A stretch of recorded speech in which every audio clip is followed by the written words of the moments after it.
Hello, everybody. It's George from Ireland. So, welcome back to my channel once again. Anyway, in this video, I'm going to be discussing Turkey's position vis-a-vis the Ukraine war. Now, Turkey's position is very complicated. It is a member of the North Atlantic Treaty Organization, but it's the only NATO member which has not imposed any sanctions at all on Russia. East, but also Southeast Europe, as it likes to see itself.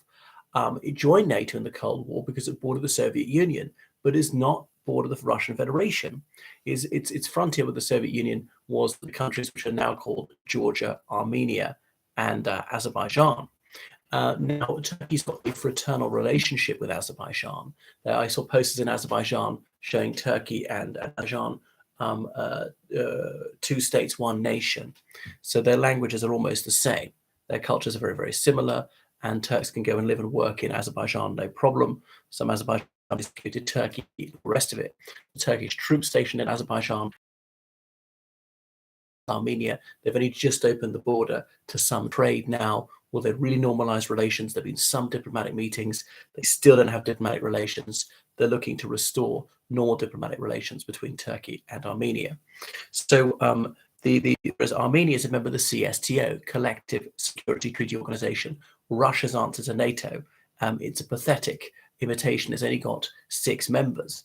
Russia supplying about 80% of the troops and about 90% of the heavy equipment. But the Armenians, they desperately need Russian support. That's a lifeline to them. And the Prime Minister of Armenia, Nikol Pashinyan, is deeply unhappy with Russia, open about that. He's got no alternative because there's no one who's likely to help him. He's only got 4 neighbors. Turkey and Azerbaijan are the 2 enemies. Iran fairly good, but Iran can't afford to annoy Russia or anyone. Georgia's quite small. They can't afford to irk Russia either. So what does Turkey want out of this relationship with Russia? Well, partly money. They trade a lot, and is the single biggest populated destination familiar to them. They also want to make sure that the Russians are not too helpful to the Armenians, because they want their cousins, the Azerbaijanis, to do well in this low-level conflict that's all sniping across the border. So that's why there's a lot of money to be made trading with Russia. It's very easy. The Russians have got to pay over the odds for goods, and they're willing to sell their exports for below market prices. So Turkey's still sucking up this Russian oil and gas, so help their economy. And that Recep Tayyip Erdogan is not a man who brooks dissent kindly. So he's a man cut from the same cloth as Vladimir Putin, an ultra-nationalist, and he's ruled that country either as prime minister or president. He's currently president for 21 years. Turkey is a very independent country in that west, and some of these eastern despotic regimes. Trade with Russia is important to Turkey. It's not as important to Russia. Russia needs all the friends it can get. So Turkey and Russia, they're in Syria, the Wagner fighters in Syria. And in 2015, Turkey even shot down a Russian fighter jet, which had come to Turkish airspace for a matter of seconds. And actually, Russia didn't hit back, that they fulminated.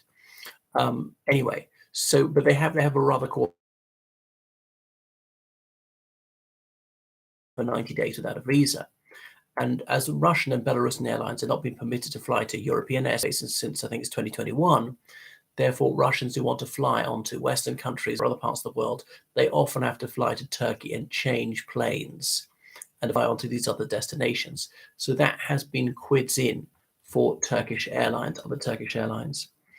Let me see. Anyway, so Erdogan's AK Partiyası, Justice and Development Party, Adalet ve Kiralamanlı Partiyası. It's meant to be about political Islam. He's also about ensuring economic growth, and it was turbocharged for many years.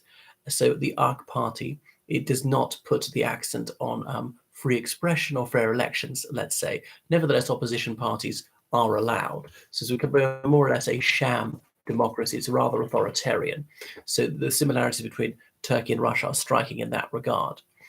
So the Erdogan government wishes to build Turkey into a regional hegemon and has had some success.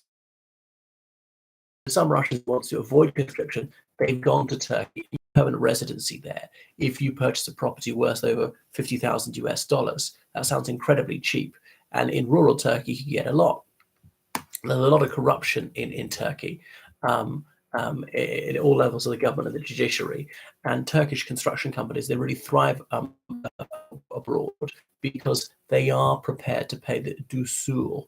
Whereas if you're an American company, if you're a British company, if you're a company, almost any Western country, if you're an Irish company, that's jail time, even if you pay a bribe abroad. But that's how business is done in Turkey. I'm not saying everybody else does it, but there's a lot of that going on in circumventing as many people were hoping, because they order things from companies in Turkey, Uzbekistan, various other countries. These are called imports. So Russia in particular needs microchips. They order this Western microchip from a Turkish company, which will order Germany or Canada or something. It'll be imported to Turkey, together with Turkey, for allowing itself to be used for Russia to bust sanctions. And they've threatened secondary sanctions on Turkey, and this finally seems to have actually got through to the Turks. So some Turkish banks were connected to Russia's Mir payment system. For example, Deniz Bank, meaning Sea Bank, Halk Bank, which is People Bank, Ziraat, Wheat Bank, I think, Ish Bank, meaning Work Bank, and Vakif Bank. So the United States of America, it would take actions against these banks in Turkey if they continue to expedite, assist sanctions busting either directly or indirectly. The Turks often thought that Western countries won't push them too far. Otherwise, it drive them into the arms of Russia, Iran, China, North Korea, whoever, the sort of anti-Occidental alliance. Remember, as a NATO member, Turkey had the right to veto Finland. And would they do it? In the end, they blended Finland's in, but they're still so far vetoing Sweden from joining, because now they're now 31 members of NATO, and a new country like Sweden can only join if all 31 concur. And the other thing is Azerbaijan, the Turks' sister nation, is trading with Turkey. So it's trading with Russia, so nothing is happening. Transport links are going ahead as usual. The Russians can fly to Azerbaijan, stay there, 30 days visa free, stuff like that. So Azerbaijan and Turkey doesn't want Russia to up the ante with regard to Armenia. On the other hand, does Russia have the spare arms to give to Armenia, or the money? I don't think so. Russia doesn't want to irk the Azerbaijanis, otherwise they might reduce trade, cut off travel links, sanctions would be introduced, and so forth. So Turkey really is vital to NATO because it's the second largest military in NATO after the United States. And NATO does not want to annoy Turkey, because the nightmare scenario would be Turkey to withdraw. What if Turkey even went the whole hog and became a Russian ally? There'd be Russian military bases in the Mediterranean. Anyway, right now it doesn't look like there's any possibility that's going to happen. So Turkey's been able to make the most of this Ukraine war and has gained advantages from this. It's reaped profits from commerce with Russia and Belarus. But it's also sold Bayraktar drones to the Ukrainians. Business is business, and Bayraktar drones are the cheapest on the market. They start from, is it $5 billion? Anyway, so Turkey has also invited the Russians and the Ukrainians to Turkey to negotiate, so played host to these in 2022. It also helped to bring in the Black Sea Grain Initiative. This is a United Nations sponsored agreement that both Russia and Ukraine signed with the UN. They didn't sign it with each other. So neutral ships sail through the Black Sea. They're inspected by Russia to see they're not carrying grain, not carrying weapons. They go on to Ukrainian ports like Chornomorsk, Odessa. They pick up grain. They sail back through the Black Sea, through Turkish waters, the Bosphorus, that waterway in the middle of Istanbul, selling some grain to Turkey, but on into the Aegean and Mediterranean and all around the world, and distributing Ukrainian grain. Some vital foreign earnings for the Ukrainians, but also feeding people. Up to 400 million people are dependent on Ukrainian grain. So that's how Turkey managed to maximize its leverage during this conflict. So whatever happens, in a sense, Turkey is a winner. Nobody dares to alienate them. Thanks for watching the channel. Goodbye.